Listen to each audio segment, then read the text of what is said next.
छत्रपती शिवाजी महाराज हे सर्व धर्मीय नव्हते असं वादग्रस्त विधान संभाजी भिडे यांनी केलंय। संभाजी भिडेंच्या या विधानामुळे नव्या वादाला आता तोंड फुटलंय। राष्ट्रवादीचे आमदार अमोल मिटकरींनी संभाजी भिडे यांना प्रत्युत्तर देत जोरदार टीका केली आहे। आंब्यांचा सीझन आल्यामुळे भिडे बेताल बरळू लागलेत असा टोला सुद्धा मिटकरींनी लगावलाय।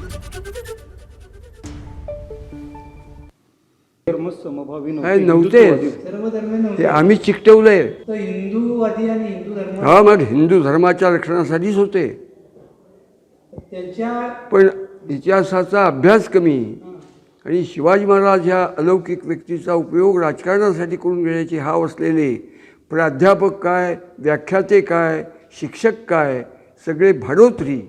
शहाजीराजे तर स्वतः मला हिंदवी स्वराज्य स्थापन करायचं आहे, मला स्वतंत्र राज्य उत्पन्न करायचं आहे, तो हिंदू समाज, हिंदू संस्कृती याच्या रक्षणासाठी मला स्वतंत्र हिंदूंची सत्ता म्हणजे हिंदवी स्वराज्य उत्पन्न करायचे असं बोलले।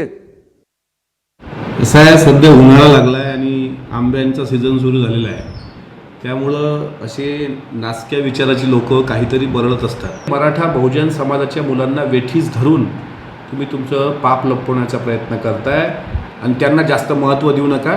त्यांची व्हॅलिडिटी संपलेली आहे, त्याच्यामुळे त्यांना जास्त भाव देण्याची गरज नाही। एबीपी माझा, उघडा डोळे बघा नीट।